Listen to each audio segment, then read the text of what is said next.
Well, when Hit 'Em Up dropped, and hip hop fans can argue, but I think most people would say that is the greatest diss record of all time. Nah, not at all. Okay, I would say that. Like I said, people will argue. Some people say No Vaseline. Some people will say, Back to Back, whatever. Like, there is an argument, but it's in that conversation no matter who you talk to.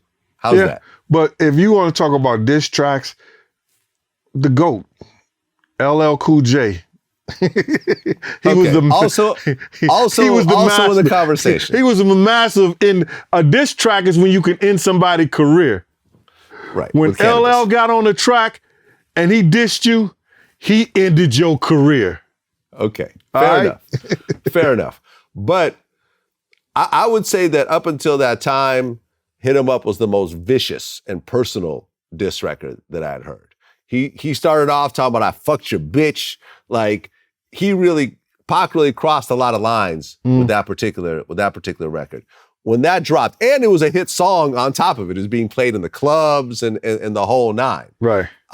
When that record dropped, how did Puffy take it? I don't know how he took it, but nobody really even discussed it or said anything about it. It was like, because they knew Big could have got back at him if he wanted to, but they took the high road. Yeah. But he wasn't, he didn't discuss it that much, you know what I'm saying? He was upset when we went in the clubs and places that people played it and everything like that. But right. He didn't do nothing about it. Right. From what I understand, Puff was telling Biggie not to really go back and forth with Pac and start a whole, back and forth rap beef during that time, which, and Big kind of touched a little bit on Pac, like if we had twins, they probably have 2Pac's, get it, 2Pac's. But he didn't really go hard at Tupac the same way that Pac went at him.